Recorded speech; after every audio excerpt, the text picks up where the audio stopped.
Hello. Ever wondered Bugs Bunny, Mickey Mouse, Porky Pig had only three fingers? Then probably you should read this book.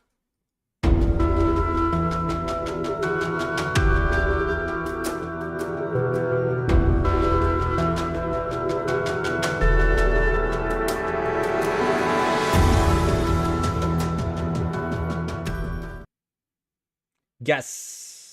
Hello, buddies. You're watching Melly with Maddie. I'm Maddie Dawson. This is Golden Graphics episode number 4, actually, not 3. And the book, the graphic novel that we are going to check out today is Three Fingers by Rich Koslowski. So, yeah, it's a black and white graphic novel, roughly 140 pages, and it's not for kids. So, it's a dark documentary narrative. So, that's how I can call it. And I guess you have to be minimum 18 years of age to read this book because the amount of content, allegory, symbolism that it throws is kind of unnerving and disturbing. So that's a disclaimer I want to give you. But if you are an individual over 18 years of age, you should definitely read this book. What is the story? So have you heard? Let me tell the character names from this book. Ricky Rat and Dizzy Walters are the main characters. So, does it sound familiar? It's based on Mickey Mouse and Walt Disney. So, in this book, the world is a fictional world, but you can pretty much in page number 510 you can kind of make sense that it is almost derived from the reality. So we have cartoon characters living alongside the humans who created them, and but the thing is, it's just they are also another being who can talk, walk, and have a relationship with uh, humans. So it's like they can also be a celebrity. So that's how the world is set in here. But the distinguished aspect is the narrative, so how it is being conveyed. So it has been conveyed through interviews. So it's not just a graphic novel about a story that's happening here, there, what's happening there, switching between characters. It's not like that. So just how you watch a documentary. So they kind of interview people and they ask questions. What happened? Did you know about anything? So this is the kind of interrogative narrative that has been handled.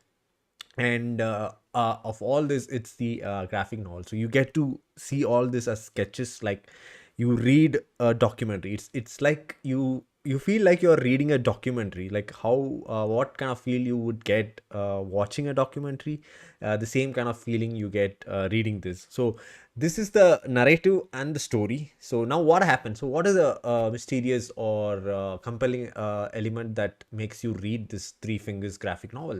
So it is based on this ritual. So the whole book or the whole story revolves around this ritual called basically operation on cartoon characters. So if you have noticed, after while reading this book, I realized that all are famous cartoons, like from the 1940s or ever since its origin, like Mickey Mouse, right? So the most popular cartoon characters had three fingers apart from the thumb.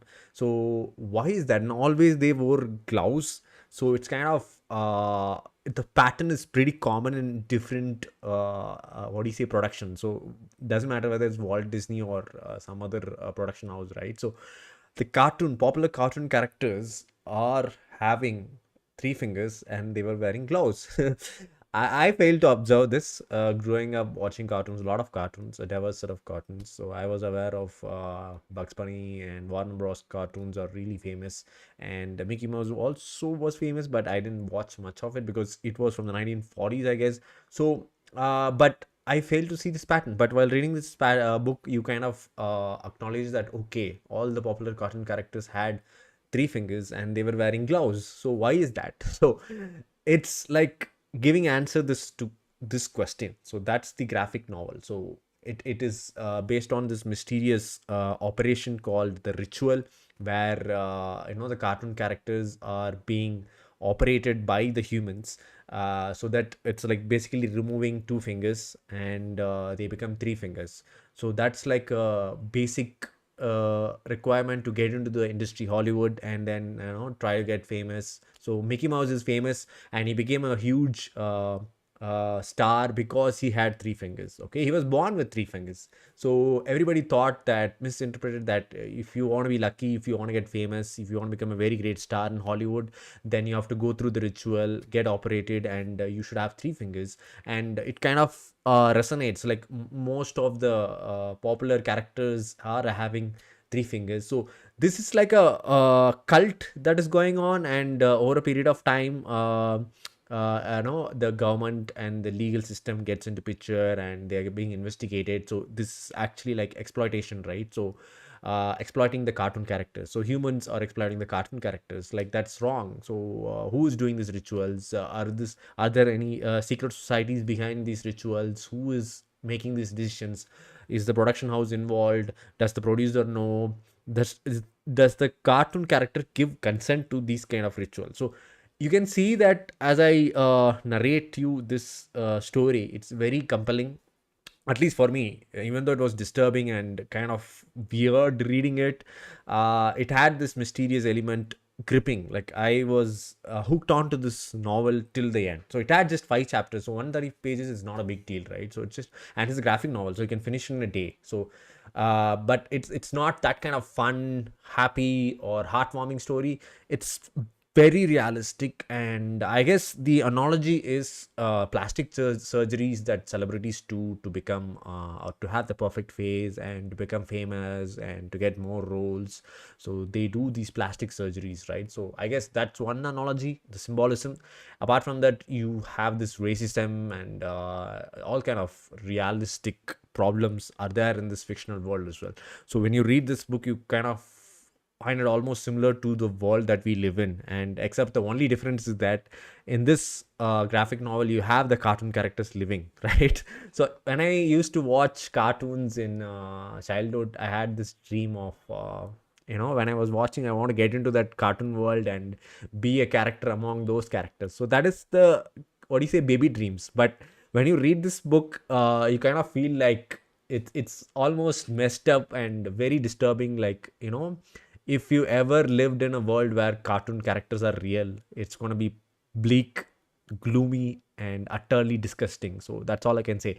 Already we have so much diversity, racism, and different countries fighting with each other. So all these issues are there in the world. The same thing is going to happen even if you have cartoon characters living alongside you. So that's the only thing I understood after reading this story. So you kind of fancied that I want to get into the cartoon world and then live with Bugs Bunny, or chase or is that there was one coyote chasing another bird, right? I forgot the word. So you had this fantasies of getting into the characters and living alongside the cartoon characters. So that kind of fancy is utterly crushed and destroyed when you read this graphic novel. So it's a very, I guess, for people who are not into comics, but people who like good stories, like dark stories, then this is one novel that is so satisfying. Especially people are into documentaries, right? So when you watch a documentary, there are a lot of fans for documentaries, right? I am also a fan of documentary, but I don't spend much time watching documentaries.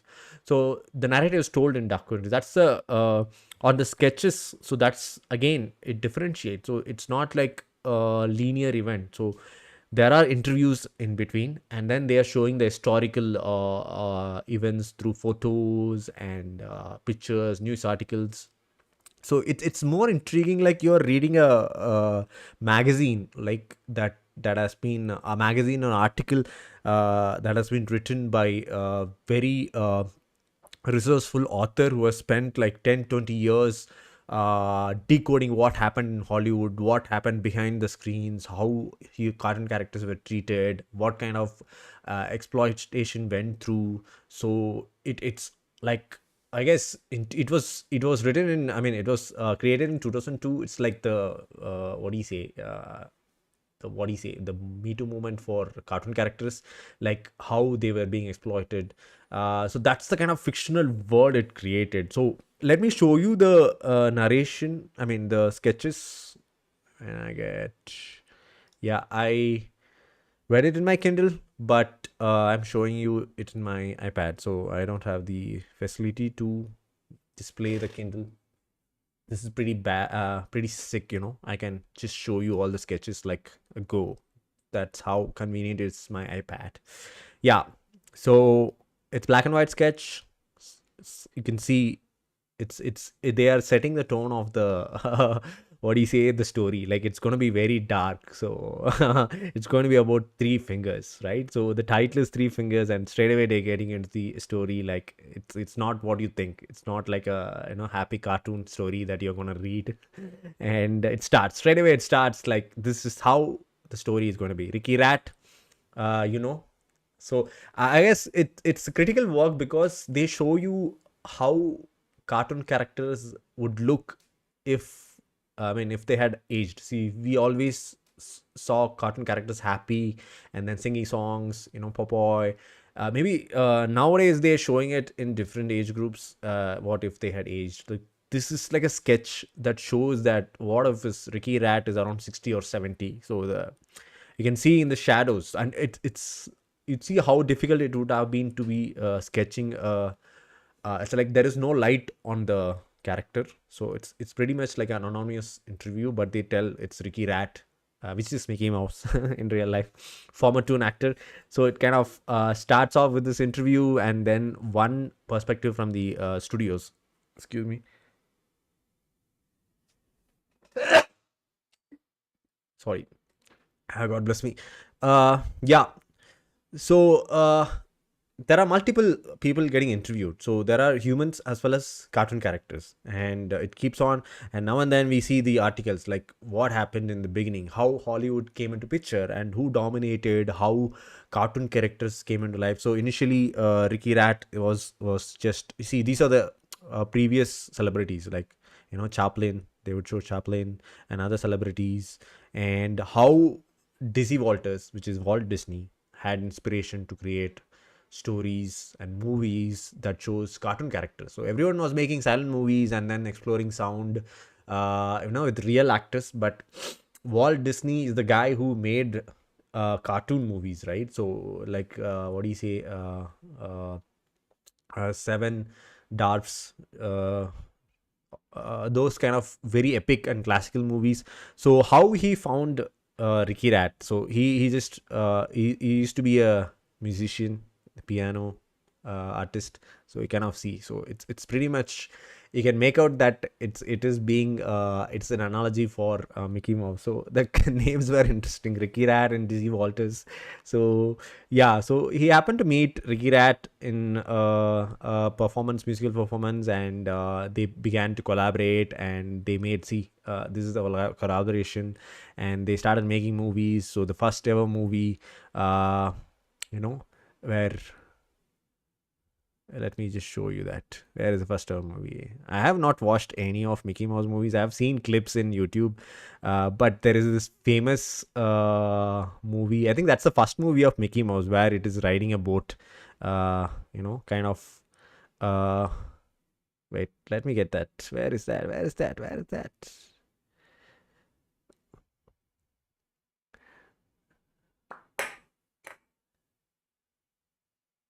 It should be here. Even now they have the production house, right? Yeah, this is the one I wanted to show you.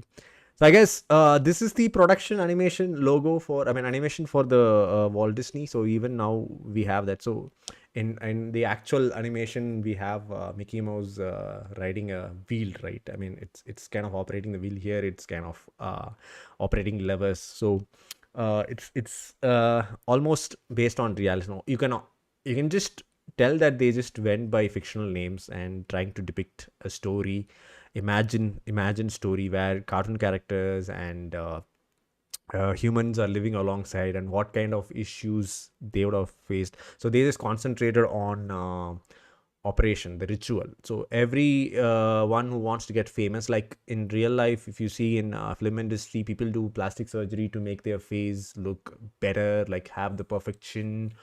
It was very common in Hollywood, right? So even I'm not sure even now it's famous or like it's a practice, but back then it was a there is even movies about it, like people, actors and actresses get used to operate, and they kind of make sure that their face is so good and perfect, perfect triangle, a lot of things. So that's the symbolism portrayed here. Like the ritual is all about cartoon characters cutting two fingers, and then with three fingers they feel lucky, and they would have higher chance of getting casted and becoming famous, like Ricky Rat. So that's the entire. So different cartoon characters and humans who were involved in producing these films, cartoon movies. So they were being interviewed, and you see the our number of awards and merchandise because Ricky Rat was getting famous. So it was becoming a phenomena. Like after Ricky Rat came into picture and he became famous, so here he is dating see Ricky's second wife. So a cartoon character is dating an actual human. So it's pretty dark, I would say. Sometimes it's funny, but it's mostly on the dark side. So this Sylvester Cat is again a famous cartoon character, and it goes on. So there are like 4 or 5 chapters. So it talks about the ritual, and then the trials and tribulations, all about cases. So it at one point of time the government pitches in, like, what is this, what is happening, what is the ritual.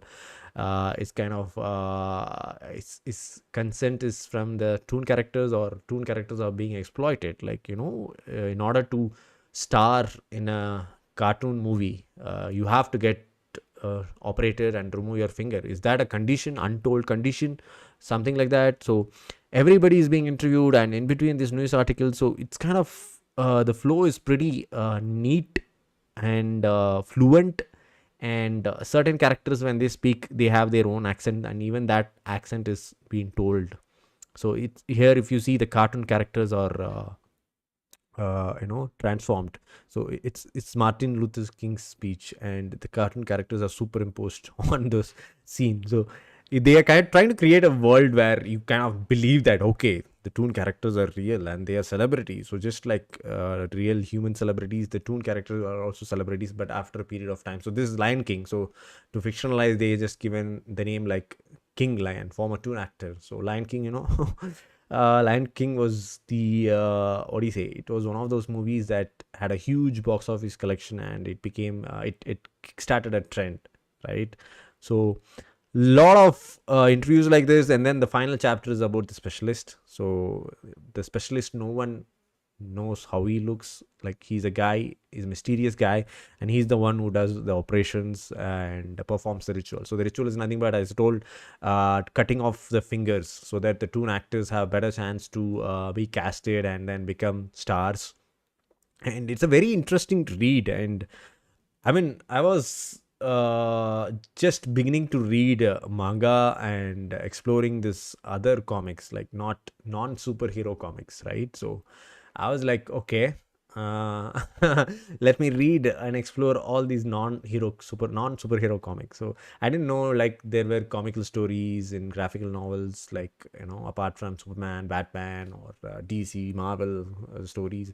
But then I discovered that there are novels which has been told in graphical stories, and they are called graphical novels. So this was the time when I was exploring graphical novels. So, and I found that there were interesting stories. I've read a lot of graphical novels since March, when I discovered these stories, like Palestine, Persepolis, and a lot of comics I've read in Kindle, basically. So there are color comics as well as these kind of black and white sketches in black and white novels as well. So usually black and white graphic novels would end in 1 or 2 chapters or volumes. So when it continues more than 2-3 volumes, then it's going to be a series, and that's going to be a comic, right? So that's the only difference between comics and graphic novels. So this is a one book graphical story, and that's why it's called graphic novel. So it kind of ends, right? So it ends at the end of the book. So, and it's pretty bleak. I would say people above 18 should read this book. It's pretty interesting, and I'm not sure, you would definitely be disturbed after reading this book, because that all the popular cartoon characters you have grown up watching, like especially from the 1940s, like Mickey Mouse, Tom and Jerry, and then they have not given reference to Tom and Jerry, so that was one of my eyebrow raising moment. So they had covered. See, this is Chow Mowgli. So I think Mowgli, that the tiger, the boy who lives in jungle story, and Jungle Book, I guess. So they have touched all the famous cartoon characters, but Tom and Jerry, they missed out. I guess Tom and Jerry also had three fingers, right? So I'm not sure, but that's pretty disturbing fact when I read this book. Like, I kind of realized that, yeah, I mean, all the popular characters had three fingers, and why did they do that? Like, right? So they didn't follow the reality where how many fingers or foot fingers they had, the actual animals had, they portrayed in cartoon. So they always made sure that three fingers were there. So I think now you see there is some kind of 1, 2, 3, 4, 5. So towards the end, after this phenomena kind of settles down, there were 4 and 5 finger actors, actors after this era. That's what they tell. But this is pretty interesting. I kind of liked reading this novel, and it's kind of gives you that unique story or experience reading a book that you would never find it in other novels. So I would definitely like to give it a second read, and I would suggest, if you're strong, mentally strong, and if you're above 18, do read Three Fingers by Rich Koslowski. Why do you have to read a good story, documentary, told in documentary format, and in a book? So you kind of get the feeling that you are watching a documentary. You're not reading a book, but you're watching documentary, and the sketches are brilliant. If you see the lighting, so this is one perfect example of how the lighting, in real life, you kind of, if you don't cast light on the character, this is how the shadow would look. So it's very realistic, and I guess they could have done colors, but then to go black and white was the good call. And you kind of feel, because this story or this graphic novel is about an era where they were making mostly black and white movies, right? So to tell the story in black and white sketch would be the ideal call. And to superimpose these cartoon characters on top of the popular characters, like they are saying, like Charlie Chaplin, and these kind of movies were already famous. They were having human celebrities, but then when these cartoon characters came into picture, how these cartoon characters came into picture, and they also became celebrities. So it's kind of fascinating read. So it's I can definitely say you should read it, because in reality it's not going to happen. So in reality you do not have a cartoon character, right? And they are being treated. So it's kind of symbolism, what do you say, metaphor. And there are like races, like how people were treated. Like black actors had good roles, and they began to win Oscars only after a period of time. So it kind of, it's interesting to read through this story and then look at the reality, how much is true from this story. And in fact, they have actually derived it from reality, right? So it only emulates the real world. So yeah, as I said, if you're over 18 and if you're into reading, and you should give it a try. So it's not for everyone, it's not everyone's cup of tea, graphic novels. But then if you are a fan of dark genre, like, pretty much realistic non-fiction, so it's almost like a non-fiction reading a non-fiction. So it's almost like a realistic documentary. But the only thing is, when you realize that these cartoon characters are fictional and they are living alongside humans, that's when you realize that it's a, fiction. So yeah, you should give it a read. Do check it out, and I hope you guys enjoyed this episode. I was wondering what to come up with for this week, manga or graphic novels. Then I said, okay, I remembered this Three Fingers story, which is really interesting, and it comes in a graphic novel, so I thought I'll do it. So do stay tuned for more manga and graphic novels, and I hope you enjoyed this episode. Do check out Three Fingers. It's available in Kindle Unlimited for free. If you have a Kindle Unlimited subscription, you can read it. You can borrow it from the library and read it, and it's a very good story. So Do read it, and I'll catch you in another live stream, video, or podcast. Until then, you're watching Medley with Maddie. I'm Maddie Dawson. Bye bye.